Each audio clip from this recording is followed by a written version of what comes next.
Have you ever wondered what happens when we put variables into fractions? Most students think fractions are just numbers, but what if I told you that fractions can contain variables like x and y, opening up a whole new world of mathematical possibilities? Today we're diving into algebraic fractions, which are simply fractions that contain variables in their numerator, denominator, or both. These powerful mathematical tools allow us to work with unknown quantities and solve complex problems in algebra and beyond. An algebraic fraction has the same basic structure as any fraction. It has a numerator on top and a denominator on the bottom, separated by a fraction bar. The key difference is that these parts contain algebraic expressions with variables. Here are some concrete examples of algebraic fractions.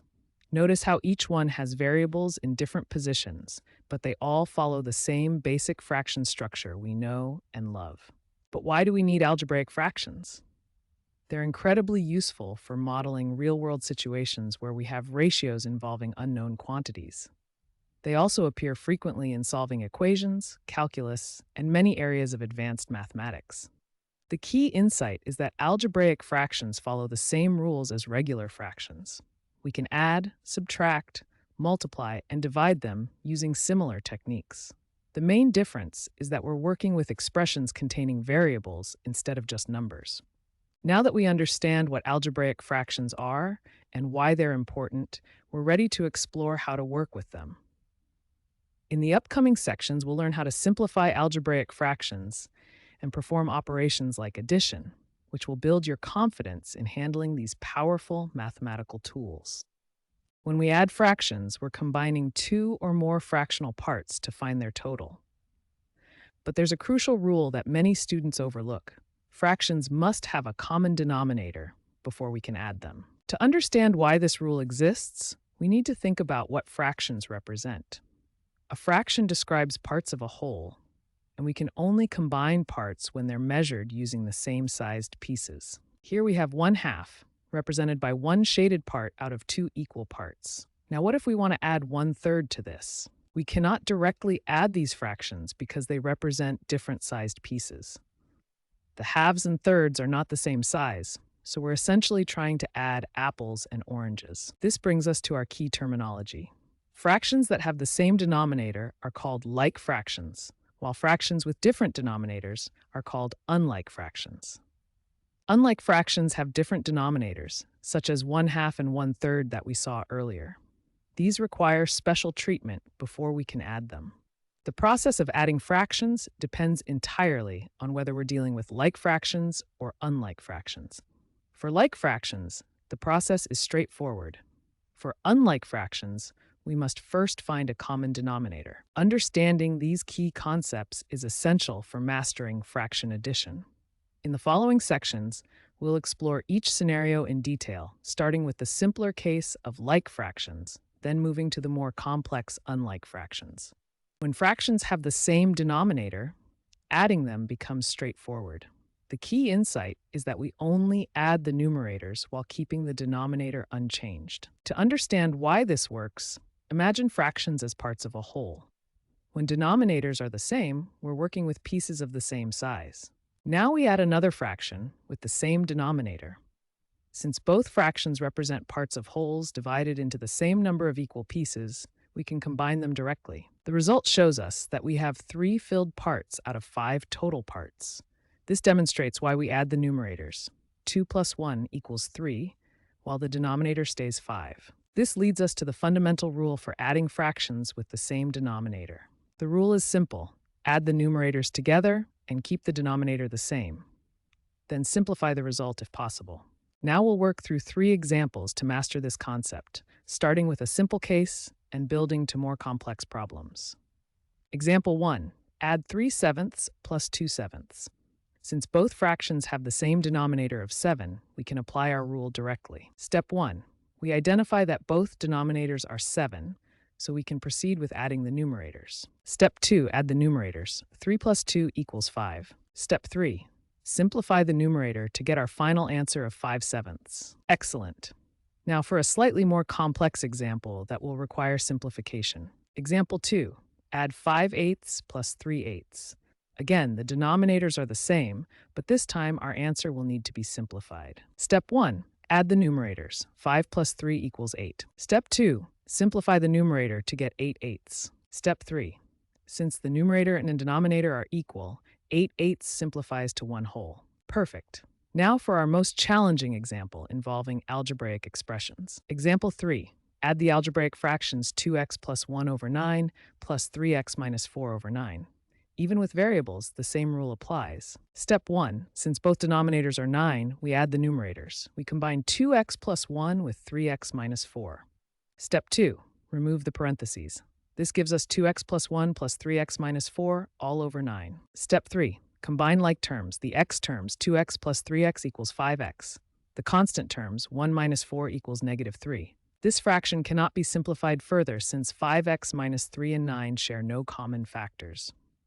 Our final answer is 5x minus 3 over 9. We have successfully mastered adding fractions with the same denominator through 3 progressively challenging examples. Remember the key principle. When denominators are identical, simply add the numerators and keep the denominator unchanged. Always check if your final answer can be simplified. This fundamental skill will serve as the foundation for more advanced fraction operations. When we want to add fractions that have different denominators, we face a fundamental challenge. We cannot simply add the numerators and denominators separately because the fractions represent different sized pieces. The solution is to find a common denominator. But not just any common denominator. We want to find the least common multiple, or LCM, of the denominators. This gives us the smallest possible common denominator, making our calculations easier. There are several methods to find the LCM. Today we'll focus on the most reliable method, listing multiples. This method involves writing out the multiples of each number until we find the smallest one they share. Now let's work through our first example. We need to find the LCM of 4 and 6, so we can add the fractions 1/4 and 1/6. First, let's list the multiples of 4. We multiply 4 by 1, then by 2, then by 3, and so on. This gives us 4, 8, 12, 16, 20, 24. Next, let's list the multiples of 6. We multiply 6 by 1, then by 2, then by 3, and so on. This gives us 6, 12, 18, 24, 30, 36. Now we look for numbers that appear in both lists. We can see that 12 appears in both lists, and 24 also appears in both lists. The smallest number that appears in both lists is 12. Therefore, the LCM of 4 and 6 is 12. This means 12 is the smallest number that both 4 and 6 divide into evenly. We can verify this. 12 divided by 4 equals 3, and 12 divided by 6 equals 2. For our second example, let's find the LCM of 8 and 12. This will help us add fractions with these denominators. Let's list the multiples of 8 first. Multiplying 8 by consecutive integers gives us 8, 16, 24, 32, 40, 48. Now let's list the multiples of 12. Multiplying 12 by consecutive integers gives us 12, 24, 36, 48, 60, 72. Looking at both lists, we can identify the common multiples. Both 24 and 48 appear in both lists. Since 24 is smaller than 48, the LCM of 8 and 12 is 24. Therefore, LCM of 8 and 12 equals 24. We can verify this by checking that 24 is divisible by both numbers. 24 divided by 8 equals 3, and 24 divided by 12 equals 2. For our final and most challenging example, we need to find the LCM of 3 numbers, 15, 20, and 25.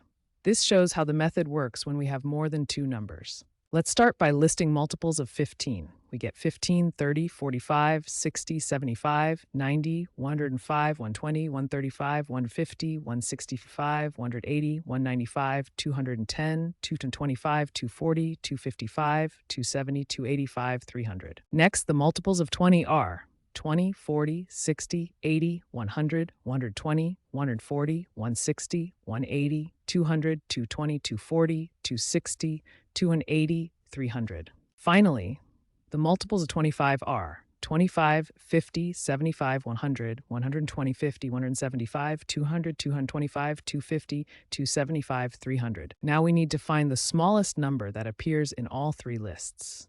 Looking carefully, we can see that 60 appears in the first 2 lists, but not in the multiples of 25.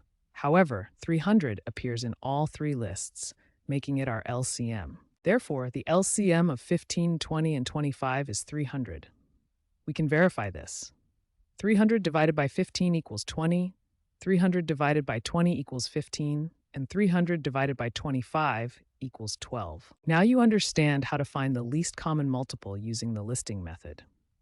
This skill is essential for adding fractions with different denominators. In our next section, we'll use these LCM values to actually add the fractions together. Now that we know how to find the least common multiple, we can tackle the main challenge, adding fractions with different denominators. This is where everything comes together in a systematic three-step process. Adding fractions with different denominators follows a clear three-step process. First, we convert each fraction so it has the least common multiple as its denominator. Second, we add the numerators while keeping the common denominator. Finally, we simplify the resulting fraction if possible. Let's work through our first example, 1/4 plus 1/6. We need to find a common denominator before we can add these fractions. From our previous work, we know that the least common multiple of 4 and 6 is 12. This will be our common denominator. Step 1. Convert each fraction to have 12 as the denominator. For 1/4, we multiply both numerator and denominator by 3 to get 3/12. For 1/6, we multiply both numerator and denominator by 2 to get 2/12. Notice how we're creating equivalent fractions with the same denominator. Step 2. Now we can add the numerators. 3 plus 2 equals 5, so we get 5/12. The denominator stays the same. Step 3. Check if we can simplify. Since 5 and 12 share no common factors other than 1, 5/12 is already in its simplest form. Let's try a more challenging example. 2/3 plus 3/8. This requires finding the LCM of 3 and 8. To find the LCM of 3 and 8, we list multiples. Multiples of 3 are 3, 6, 9, 12, 15, 18, 21, 24. Multiples of 8 are 8, 16, 24. The least common multiple is 24. Now we convert each fraction. 2/3 becomes 16/24 by multiplying by 8 over 8. 3/8 becomes 9/24 by multiplying by 3 over 3. Adding the numerators, 16 plus 9 equals 25, giving us 25/24. Since 25 is greater than 24, we can write this as a mixed number, 1 and 1/24. Our final example involves fractions that need simplification, 4/6 plus 2/9. Notice that 4/6 can be simplified before we start. First, let's simplify 4/6 to 2/3 by dividing both numerator and denominator by 2. Now our problem becomes 2/3 plus 2/9. The LCM of 3 and 9 is 9, since 9 is a multiple of 3. Converting 2/3 to 9ths, multiply by 3 over 3 to get 6/9. 2/9 already has the correct denominator. Adding 6/9 plus 2/9 gives us 8/9. Since 8 and 9 share no common factors, this is our final simplified answer. Remember these key steps when adding fractions with different denominators. Find the LCM first, convert each fraction to have that common denominator, add the numerators while keeping the denominator the same, and always check if your final answer can be simplified. Now that we've mastered the fundamentals of algebraic fractions, it's time to see how these mathematical tools are used in the real world. Algebraic fractions aren't just abstract concepts. They're powerful tools used across many professional fields. In medicine, algebraic fractions are essential for calculating proper drug dosages. Doctors must consider a patient's weight, age, and medical condition to determine the correct amount of medication. For example, if a medication dosage is calculated as 5 milligrams per kilogram of body weight per day, and we need to find the dosage for a 70-kilogram patient, we use the algebraic fraction. Dosage equals 5x over 1, where x is the patient's weight. For our 70-kilogram patient, this becomes 5 times 70 over 1, which equals 350 milligrams per day. This fraction simplifies to give us the exact dosage needed. In engineering, particularly bridge design, algebraic fractions help determine optimal material ratios. Engineers must calculate the precise ratio of steel to concrete to ensure structural integrity while minimizing costs. Consider a bridge design where the steel to concrete ratio must be 3 to 8. If we need to add additional steel reinforcement, we might have the fraction 3x plus 6 over 8x plus 16, where x represents the base amount of materials. We can simplify this fraction by factoring. The numerator factors as 3 times the quantity x plus 2, and the denominator factors as 8 times the quantity x plus 2. The common factor cancels, leaving us with 3 over 8. In economics and finance, algebraic fractions represent investment proportions in portfolio management. Financial advisors use these fractions to balance investments across stocks, bonds, and real estate. For instance, if stocks represent 2x over x plus 5 of a portfolio, and bonds represent 3 over x plus 5, we can add these fractions to find the total proportion of stocks and bonds combined. Since both fractions have the same denominator, we simply add the numerators, 2x plus 3 over x plus 5. This gives us the combined proportion of stocks and bonds in the portfolio. Now let's recap the key concepts we've covered throughout this comprehensive guide to algebraic fractions. These fundamental skills form the foundation for more advanced mathematical topics. First, we learned that algebraic fractions are expressions with variables in the numerator, denominator, or both. They follow the same rules as numerical fractions, but require careful handling of variables. Second, simplifying algebraic fractions involves factoring both the numerator and denominator, then canceling common factors. This reduces the fraction to its simplest form. Third, when adding fractions with the same denominator, we simply add the numerators while keeping the denominator unchanged. This is the easiest case of fraction addition. Fourth, for different denominators, we must find the least common multiple of the denominators. Convert each fraction to have this common denominator, then add the numerators. Finally, remember to avoid common mistakes. Never add denominators, always factor completely before canceling, and be careful with signs when distributing negative terms. Mastering algebraic fractions takes practice, but these skills are invaluable for success in algebra, calculus, and real-world problem solving. Keep practicing with different types of problems, and remember that each step builds on the previous ones.